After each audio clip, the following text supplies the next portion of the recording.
In this video, we are going to look at the very first settlements in United States history. Now, in 1492, Christopher Columbus discovered the New World. However, today it is well known that Columbus was not actually the first European explorer to reach the Americas. That honor belongs to the Viking Leif Erikson, and he traveled to North America in the 11th century. But it was Columbus's voyages in 1492 that set off a flurry of European exploration, and this in turn would set off a wave of colonization that lasted for centuries. So his impact was enormous, so much so that 4 countries lay claim to his legacy. So the first explorers to make it to the Americas were the Spanish. Now, the first Spanish explorer to reach the continental United States was Ponce de Leon. He reportedly was searching for the legendary Fountain of Youth, though there is a lot of evidence that this actually was a later invention and that Ponce de Leon had nothing to do with the Fountain of Youth.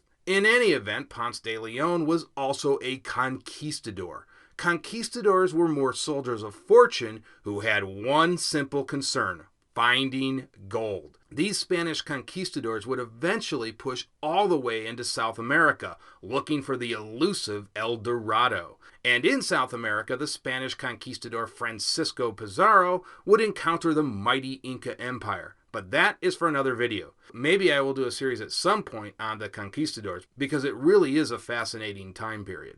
Now, St. Augustine was one of the first areas that Ponce de Leon explored, and this was in the year 1513. And you can see where it's located in Florida on this map right here. Like many explorers, he immediately claimed the area for the Spanish. It is important to note that throughout the 1500s, the Spanish attempted to establish a permanent settlement in the U.S., but every attempt failed until 1565, when St. Augustine was finally established. Now, actually, the French beat the Spanish by 1 year, when in 1564 they established Fort Caroline. Fort Caroline was just to the north of St. Augustine. In that same year, the French settlers from Fort Caroline began to attack Spanish vessels at sea, and that was the case for many of these early settlers and crews. They found it more profitable to move into privateering rather than establish a colony. Now, the Spanish realized the danger of allowing the French to establish a permanent base in their area of operation,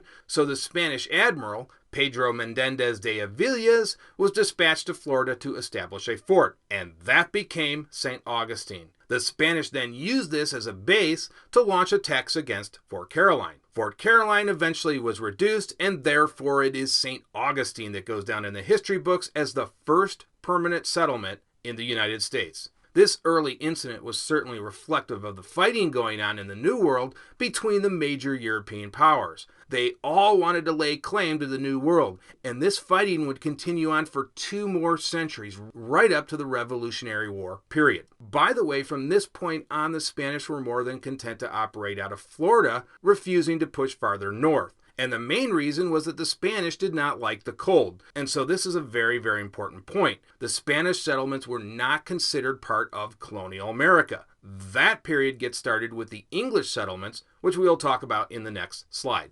So 20 years after the founding of St. Augustine, the first English expedition to the New World was underway.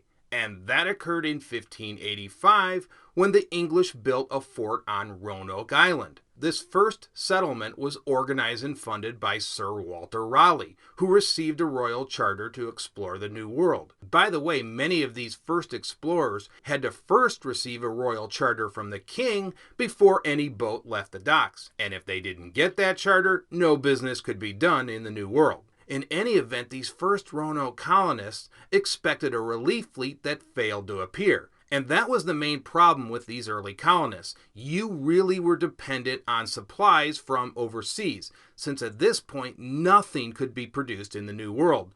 Also, many of these colonists faced constant threats from many of the surrounding Indian tribes, so that made it almost impossible to go out and hunt or plant crops. So again, these colonists were waiting for a relief fleet that never made it, but they were lucky enough in that Sir Francis Drake was returning from a voyage in the Caribbean, and he was able to take the Roanoke colonists back to England. These first English colonists brought back with them tobacco, which would become the powerhouse staple in these early colonies. Meanwhile, the relief fleet finally arrived and found the colony abandoned.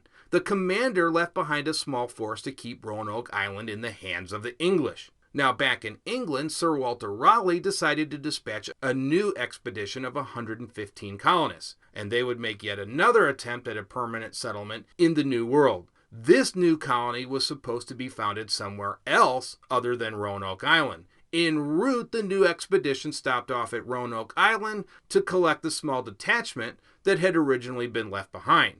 But no trace of human activity was found. At this point, the fleet commander ordered the remaining colonists to establish another colony on Roanoke. And it's unclear why he did this, because they were supposed to be looking for other areas. That must have been a little eerie, since the previous force had disappeared without a trace. The colonists remained behind but sent word to England to request supplies and aid. But the planned relief fleet was delayed by several factors, including wars in other parts of the world. It took a staggering 3 more years before the relief fleet was finally able to put to sea, and that occurred in 1590. When the relief fleet finally did arrive off of Roanoke Island, they found the colony abandoned for yet a second time.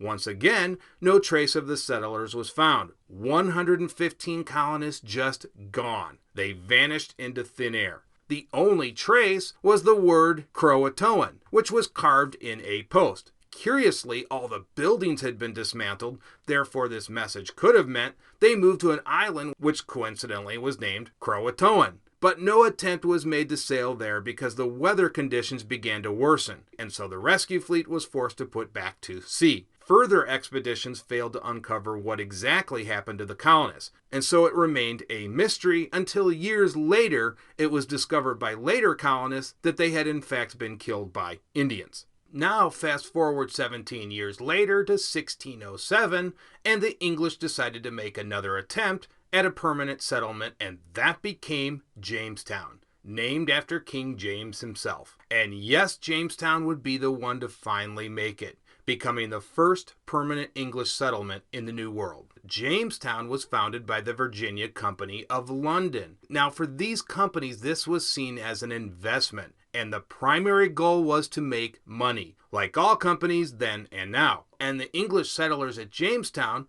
were eager to find gold, but instead all they found was the hard life. Sickness, disease, and starvation became the norm.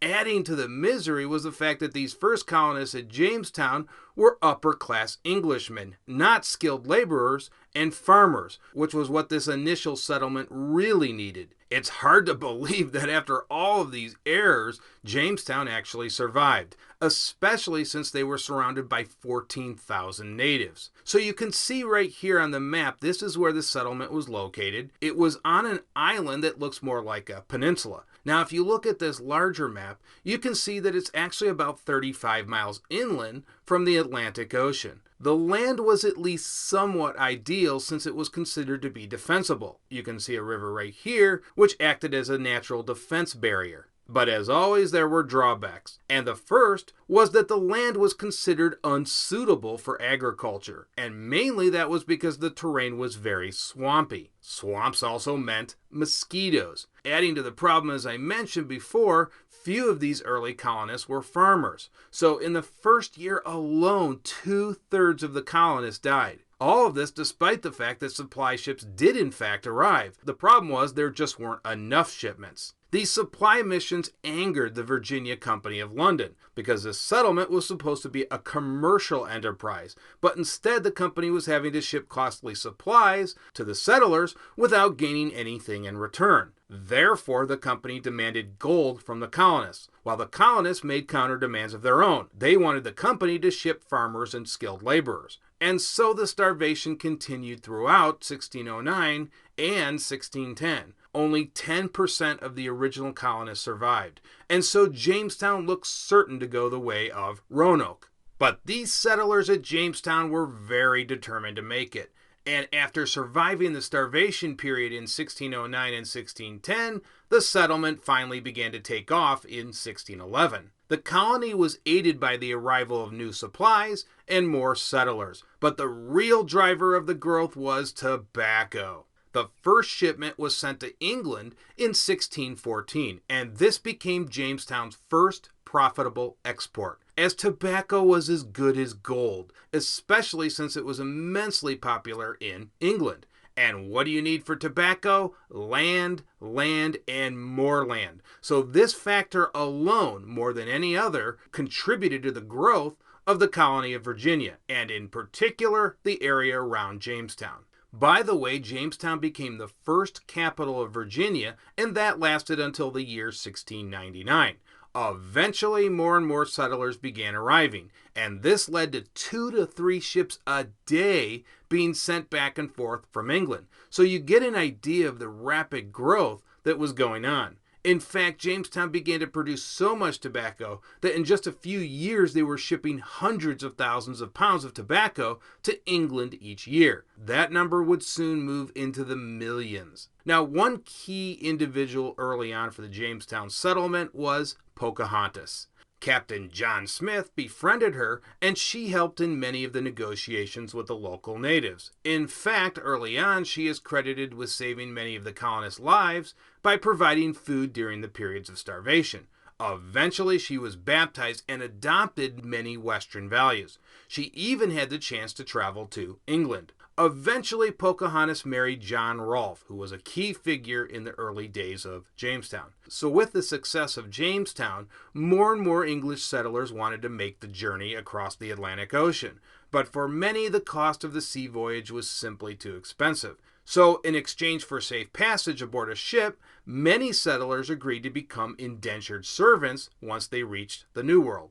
That is, they had to agree to work for a period up to 7 years, and that meant they had to sign a work contract with the company that paid for their boarding fees. By the way, the first Africans started arriving as well, but at this point they were also indentured servants. Slavery was not introduced into colonial America until the 1680s.